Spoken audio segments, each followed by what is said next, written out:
Bueno, en primer lugar, yo quiero agradecer a todos la asistencia de aquí y concretamente también a Enrique y a Alice la invitación que nos ha hecho. Soy Ignacio Juncosa, director general de Grupo Incofisa, y empiezo esta ponencia con una respuesta a Manuel, que decía: ¿venís de banca o venís? Pues yo vengo de banca. He estado 25 años en el sector y lo que os puedo decir es que después de esos 25 años han venido cerca de 10 fuera de la barrera y viéndolo de otra forma totalmente diferente. Encantado, orgulloso de haber estado ahí, pero aprendiendo mucho de lo que se hace dentro de la banca y aprendiendo mucho desde fuera de la banca. ¿Ok? Entonces, a partir de ahí, bueno, en diferentes empresas del sector o bancos del sector, pero principalmente el valor añadido de Incofisa, de Grupo Incofisa, que es el que represento y el que está el socio fundador aquí con nosotros, Manuel Orquízar, que cualquier consulta que posteriormente después queráis, él contestará gustosamente. Grupo Incofisa es una empresa que empezó con la banca, sigue con la banca, ha crecido y está colaborando con fondos de inversión y a su vez está con consultoras internacionales y con agencias de recobro. Pero es que paralelamente este Grupo Incofisa creó una nueva sociedad para introducirse en el mundo de admisiones de créditos. Estábamos convencidos de que la situación o la crisis era coyuntural, a pesar de que ha durado sus ciertos años, pero que tarde o temprano la economía es cíclica y tenía que llegar el repunte de lo que sería la financiación o la admisión. En ese caso, el escenario mucho más abierto, un escenario que decíamos, bueno, pues con la banca y sin la banca, o con la banca o con partners, pero realmente se necesitaba ese crecimiento que no habíamos vivido. El mundo del fintech no lo conocíamos prácticamente, no lo habíamos vivido. Estamos en una era de nacimiento y creo que en unas expectativas de crecimiento importantísimas. Estamos en un país que tenemos todavía mucho que recorrer. Yo quiero explicar una anécdota simpática. Y es que estas Navidades he tenido la oportunidad de estar en Silicon Valley, en Palo Alto, donde están trabajando mi yerno, está mi hija y está estudiando mi otro hijo. Y realmente, cuando sales y ves realmente, aunque estoy hablando de la cuna, donde están todas las operadoras, como sabéis todos, Google, Apple, Facebook, etcétera, pues bueno, os explico una anécdota simplemente. Y es que íbamos en el coche y en un momento determinado había que poner gasolina. Y yo iba con mi hija, como yerno y tal, y digo, bueno, voy a bajar para ir al establecimiento. Y dice, no te muevas. No te muevas. Dice, lo único que te pido es que cuando yo cuelgue la manguera, dice, salgamos corriendo con el coche. Entonces digo, no sé de qué va. Sale mi yerno, se va al expendedor de la gasolinera, pasa la tarjeta, coge la manguera, la enchufa, viene corriendo, se sienta y dice, corre, vamos. Y yo digo, ¿qué pasa? Dice, jaja, has picado. Dice, aquí no hay que entrar dentro, no hay que firmar el recibo, no hay que dar explicaciones. Aquí es simplemente tú utilizas tu tarjeta y esto es un ejemplo. Otros ejemplos es un restaurante. Entras en el restaurante, pones tu tarjeta, la codifican y tú ya no te enteras. Al final lo único que firmas es el importe y el tip famoso. El tip que todos sabemos lo que es. Y es que, bueno, en Estados Unidos el tip es la propina obligada y ahí todo es tecnológico, o sea, todo manda y estamos, yo creo, y con todo el respeto a este país que me quiero mucho, que hay una gran distancia, ¿vale? Hay un gran camino en el tema de financiación tecnológica. Nosotros estamos colaborando con agencias de microcrédito y lo que estamos colaborando precisamente es a que, independientemente de las herramientas que tienen esas empresas, que les podamos ayudar con nuestra empresa dentro del grupo, que es una empresa de detectives y que puede tener una fuente de información blindada totalmente por lo que es la normativa del Ministerio Interior, el OPD, etcétera, etcétera, poder aportar unas características o un scoring o una puntuación que ayude a esas empresas a poder tomar la decisión definitiva. ¿Ok? Para eso os haré una pequeña pincelada de lo que sería el scoring, que la mayoría de vosotros conoceréis, Y el scoring es, bueno, pues es un sistema de toma de decisiones. Lo que pasa es que la gran diferencia es que es automático. Eso es una decisión en segundos para decir si a esa persona se le da, se le concede o no, o se deja stand-by para analizar más profundamente lo que es la operación. No tiene ningún secreto, o sea, es tan sencillo como crear una herramienta informática y con esa información que se tiene introducida, poder tomar las decisiones más adecuadas. Otra ventaja del scoring, muy importante, es la predictibilidad. Si esa operación o ese titular, a posteriori, puede entrar en impago o en morosidad. Y esto es por medio de toda la trazabilidad y comportamiento que haya tenido ese propio titular.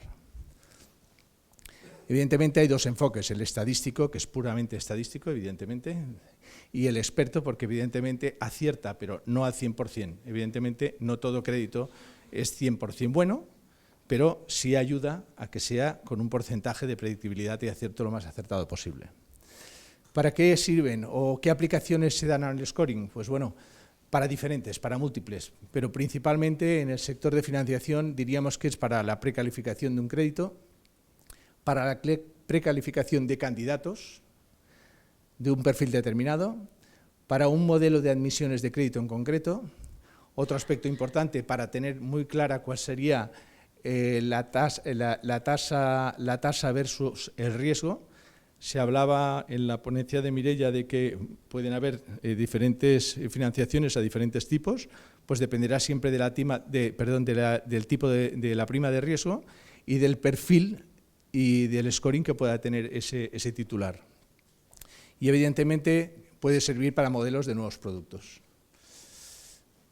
Bien, ¿qué es lo que hace el scoring? Procesa toda esa información. En líneas generales lo que hace es usar una herramienta o usar lo que un buen analista de riesgos utilizaría en una operación de la banca tradicional. Lo que pasa es que con la gran diferencia de que en segundos. O sea, yo he estado, como os he explicado, en el mundo de la banca y realmente cada vez que entraba una operación de riesgos, bueno, pues tenía que pasar por la oficina, de la oficina tenía que hacerse el informe si tenía atribuciones, si no las tenía, si pasaba al departamento de riesgos, si después pasaba a la comisión ejecutiva, etcétera, etcétera, etcétera, etcétera. ¿Vale?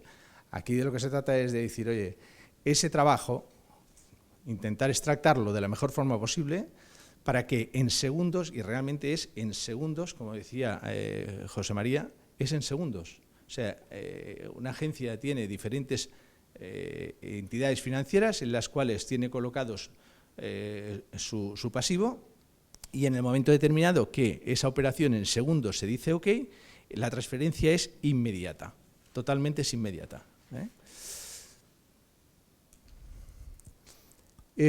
¿Cómo funciona? Pues tan sencillo, es la probabilidad de una operación de concretamente un perfil de un importe X, un cliente, una finalidad y un plazo, y simplemente aportando todas esas informaciones.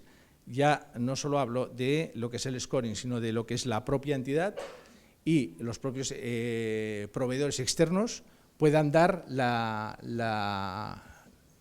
calificación final de la operación. Todas herramientas tienen sus ventajas y desventajas. No vamos a entrar en cada una de ellas, pero hay algunas que son importantes. La eficiencia en la evaluación del crédito es una ventaja importante.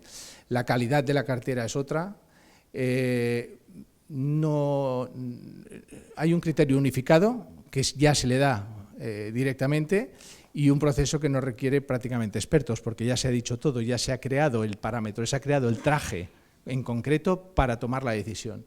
Y desventajas, pues evidentemente, desventajas, necesitaremos siempre un administrador del sistema. Otro tema importante es que la revisión ha de ser permanente, los factores externos influyen muchísimo, con lo cual no puedes dejar una herramienta con unos factores fijos sin revisarlas constantemente.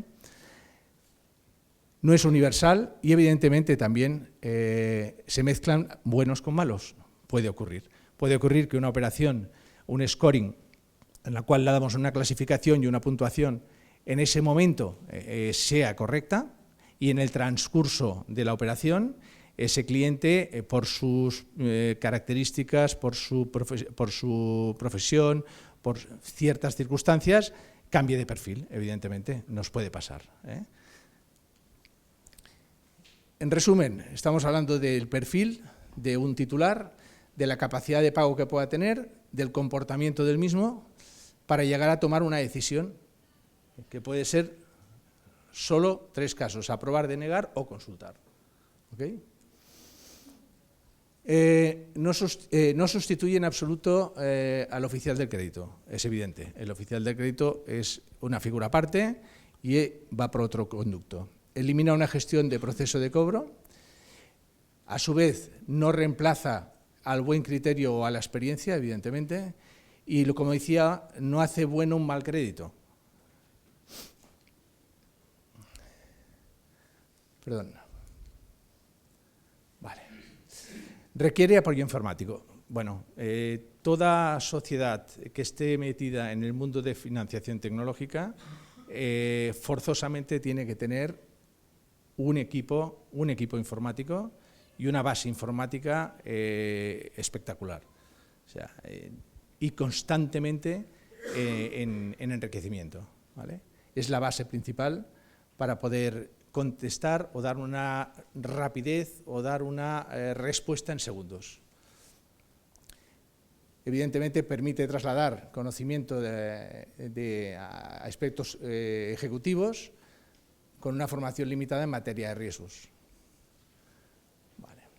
La utilización del método, este tipo de operaciones puede ser aprobada o rechazada según la puntuación alcanzada. O sea, el scoring no viene a ser más ni menos que la evaluación o la toma de información de lo que sería el comportamiento, la trazabilidad y todos los factores de ese titular, para de que una forma ordenada y emitiéndole una ponderación y una ponderación adecuada, dependiendo de la importancia que tenga, pues por ejemplo su estado laboral, su entorno económico, su familiaridad, su regionalidad, etcétera, etcétera, nos dé al final una puntuación y una calificación que evidentemente se medirá pues, de mayor a menor para tomar esa decisión o para ayudar a tomar esa decisión.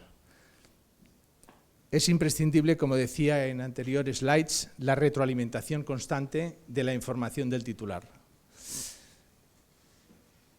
Y debe contener, evidentemente, una información útil para tareas de recobro. Si realmente el perfil de la predictibilidad de esta persona nos ha dado en el transcurso de la operación de que puede inducir a la morosidad, tenemos que tener, antes de que se produzca esta, la máxima información de ese titular, porque el día que se tenga que recurrir a intentar renegociar o recuperar en caso de mora, que tengamos o que se tenga toda la base de información posible para poder llegar a él. Los scoring, como decía, son métodos de puntuación basados en parámetros, de forma, y esto está muy claro, tanto objetiva como subjetiva, ¿vale? Hay datos que podemos obtener que son 100% objetivos y otros datos que no pueden ser objetivos porque tienen que prevalecer toda la normativa que estaba diciendo y que existe y que en esos casos serían subjetivos. También se comentaba aquí en una de las ponencias de la permisividad o no en este país de lo que sería el acceso a las bases de datos. Pues bueno, realmente el resto de países europeos en este aspecto son bastante más permisibles. La LOPD de otros países es bastante más abierta, con lo cual se puede llegar a mucha más información de lo que es el titular para tomar una decisión o para tener un scoring más acotado.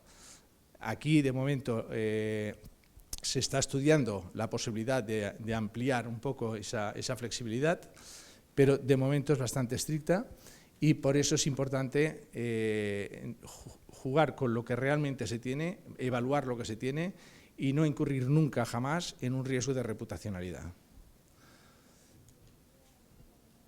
Bueno, el momento de identificación del titular y su perfil son análisis de comportamiento. Es importantísimo el tener todos los máximos datos, como decía, estamos hablando también de Big Data, es un cúmulo de información brutal de lo que es un titular y que es fundamental para tomar estas decisiones. Los mismos parámetros nos ayudan a deducir porcentajes de probabilidades de impago a corto y medio plazo. A su vez, sabemos perfectamente que es imprescindible la actualización de buros negativos que existen en estos momentos para la realización de este scoring. Y son complementarias otro tipo de herramientas que se han comentado aquí en otras ponencias que ayudan también, junto con las que se utilizan por la propia sociedad, a sacar la máxima eficacia en el scoring. Existen medios y alertas para prevenir. Bueno, vamos a ver, yo antes de entrar aquí diría, hemos hablado del scoring, hemos hablado de la idoneidad para llegar al perfil, al comportamiento y a la trazabilidad de ese titular, pero hay algo en este país que preocupa y que es el tema del fraude. El tema del fraude es un tema muy delicado, estamos en un país de mucha picaresca, y realmente todas las empresas que trabajan en el sector de fintech tienen sus propias herramientas, pero aún así me comentaban algunos de nuestros clientes del sector de microcrédito de que la morosidad que tienen, gran parte de ella, sin hablar de porcentajes, venía del fraude. Y eso es un tema que realmente existe y hay soluciones, pero yo diría que las soluciones más claras y las que podemos realmente acotar somos nosotros mismos. Voy a poner un ejemplo. Todo el mundo tenemos tarjetas de crédito. Todo el mundo hemos tenido, a lo mejor, un intento de fraude. O nos hemos enterado o no nos hemos enterado. Pero está claro que las entidades financieras nos avisan constantemente de qué medidas tenemos que tomar para en caso de que tengamos un fraude, ¿vale? Los defraudadores hacen todo lo posible para obtener toda la información de los titulares de las tarjetas. Sus estafas pueden ser súper ingeniosas, ¿vale? Pero no es suficiente si sabemos cómo operan y cómo evitarlo. El fraude con una tarjeta de crédito sucede diariamente, constantemente, ¿vale? Y de diversas maneras. Tal como os decía, las propias entidades nos envían alertas por telefonía móvil, nos envían documentación, correos, etcétera, pero es que al final el único realmente que puede identificar un fraude en una tarjeta es uno mismo, un titular mismo de esta tarjeta, que tenga su seguimiento de su extracto bancario, de sus cuentas, de sus pagos, de sus utilizaciones, etcétera, etcétera, ¿vale? Estos fraudes se pueden dar de diversas formas, pueden ser fraudes externos y fraudes internos. Yo he estado, como os decía al principio, trabajando en banca y recuerdo un caso flagrante, ¿no? Y es que un cliente con unas posiciones impresionantes de dinero en cuenta que preocupadísimo porque le había encargado el banco por medio de su tarjeta pues X cantidades. El hombre que era imposible. Bueno, se hizo las averiguaciones oportunas y antes, cuando ya supimos lo que había pasado y que era un propio familiar que había utilizado la propia tarjeta de esa persona, pues realmente el hombre retiró todo tipo de denuncias y ahí quedó la cosa.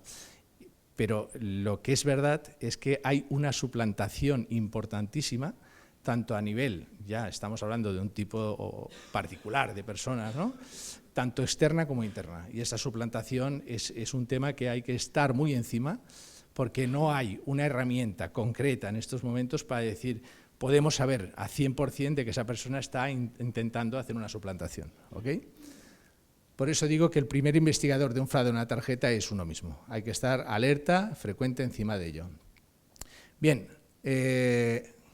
para resumir yo diría, mucho cuidado con este tema, porque a fin de cuentas todo el valor añadido y toda la reputacionalidad que podemos tener cada uno de nosotros a la hora de solicitar un crédito, sea un micro, sea un maxo, sea en banca, sea en una agencia de microcréditos, se iría al traste si realmente cualquier defraudador nos ha hecho alguna jugada y nos ha dejado marcados. Evidentemente que hay herramientas para borrar ese fraude o esa mala utilización, pero que es importante tenerlo en cuenta.